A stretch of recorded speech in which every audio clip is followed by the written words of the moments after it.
आइए भक्तों, आज सुनते हैं बांदरी की कहानी। वैशाख मास की पवित्र कथा। एक राजा था।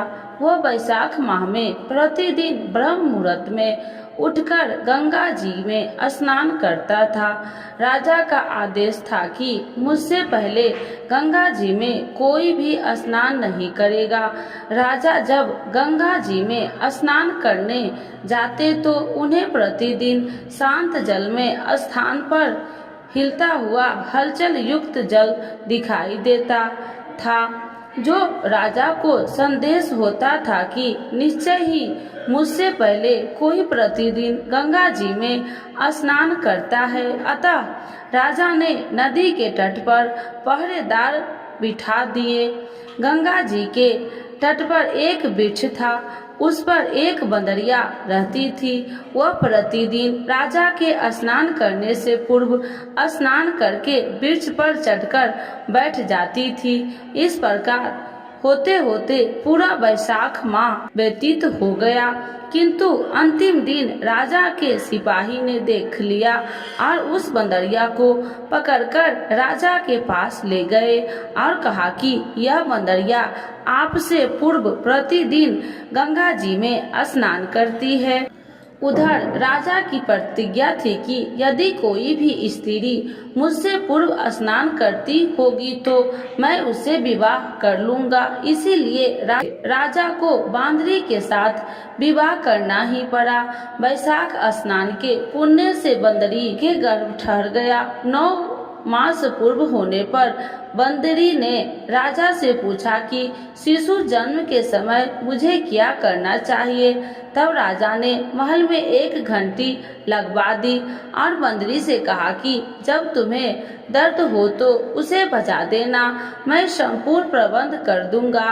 राजा की अन्य रानियां भी थी, उनकी कोई संतान नहीं थी। बांदरी को गर्भ है यह समाचार जानकर अन्य रानियां मन ही मन बांदरी से ईर्ष्या करने लगी और भावी संतान का नाश करने हेतु विभिन्न योजनाएं बनाने लगी। घंटी लगी देखकर एक रानी ने बंदरी से इसका कारण पूछा। बंदरी ने संपूर्ण बात बता दिया। रानी ने बहकाया कि एक बार घंटी बजा कर तो देखो लो कि राजा आते हैं या नहीं।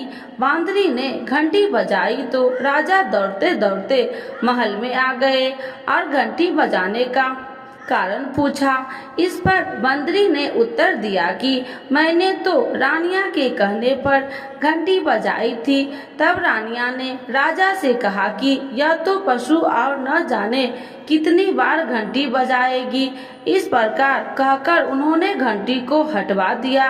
कुछ दिनों बाद बंदरी के शिशु का जन्म का समय आया तो उसने अन्य रानिया से पूछा कि मैं क्या करूं। तब रानी ने कहा कि तुम आंख पर पट्टी बांधकर सो जाओ। बंदरी ने वैशाख माह के स्नान के पुण्य प्रताप के रूप में एक सुंदर पुत्र हुआ। शिशु के जन्म होते ही उसके रोने से पूर्व ही रानियां उसे एक कटोरी में रखकर दासी को दे दिया और आदेश दिया कि इसे नदी में बहाकर आओ और उस शिशु के स्थान पर एक पत्थर रख दिया। राजा को भी कह दिया कि बांदरी ने एक पत्थर को जन्म दिया। राजा ने सुना तो उन्होंने भी संतोष कर लिया है कि जब दूसरी रानिया के संतान नहीं है तो यह तो बंदरी है, इसके क्या संतान होगी।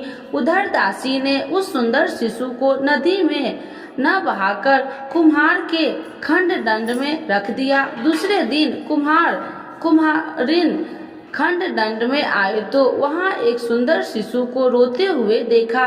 कुम्हार कुम्हारिन भी निसंतान थे। उन्होंने उस शिशु को अपने लिए भेजी गई भगवान की भेंट माना और बड़े प्रेम से शिशु का पालन पोषण करने लगी। कुछ बड़ा होने पर बालक को यह ज्ञात हुआ कि वह रानी बंदरी का पुत्र है, जिसको रानिया ने मरवा चाहता था। एक दिन वह बालक कुम्हार के बनाए हुए मिट्टी हाथी घोड़े लेकर पनघट पर जा बैठा था और दासियों को देखकर कहने लगा कि आओ रे मेरे मिट्टी के हाथी घोड़े, पानी पियो। जब दासी ने यह बात सुनी तो वह हंसने लगी और बोली, अरे मूर्ख, कभी मिट्टी के हाथी घोड़े भी पानी पीते हैं क्या? इस पर उस बालक ने कहा कि कभी बंदरी के भी पत्थर जन्म लेते हैं क्या? उस बालक की यह बात दासियों ने जाकर महल में कही। रानी ने दूसरे दिन विष मिलाकर लड्डू भेज दिया। ईश्वर की कृपा से लड्डू गोद और बादाम के हो गए और उन लड्डू को खाने से उस लड़के की मृत्यु नहीं हुई। यह समाचार दासी ने रानी को कहा और रानी ने राजा से कहकर कुम्हार को आदेश निकाल दिलवा दिया। कुम्हार वन में रहने लगा। तत्पश्चात अगले वर्ष चैत्र माह में माता गणगौर के पूजन का दिन आया तो वह बंदरी का पुत्र 108 करबे और 108 गोली लेकर तथा घड़े में पानी भरकर बगीचे के बाहर बैठा गया। उधर राजा और साहूकार की पुत्रियां गणगौर बनाने के लिए मिट्टी लेने के लिए आई तथा बगीचे में खेलने और झूलने लगी। इस कारण कुछ समय बाद उन्हें प्यास लगी। तब उन्होंने उस बंदरी के पुत्र से जल पिलाने के लिए कहा तो उस बालक ने उत्तर दिया कि मेरे पास एक गोली है, उसे खाते जाओ और मेरी चारों ओर फेरे लगाती जाओ, तब मैं तुम्हें जल पिलाऊंगा।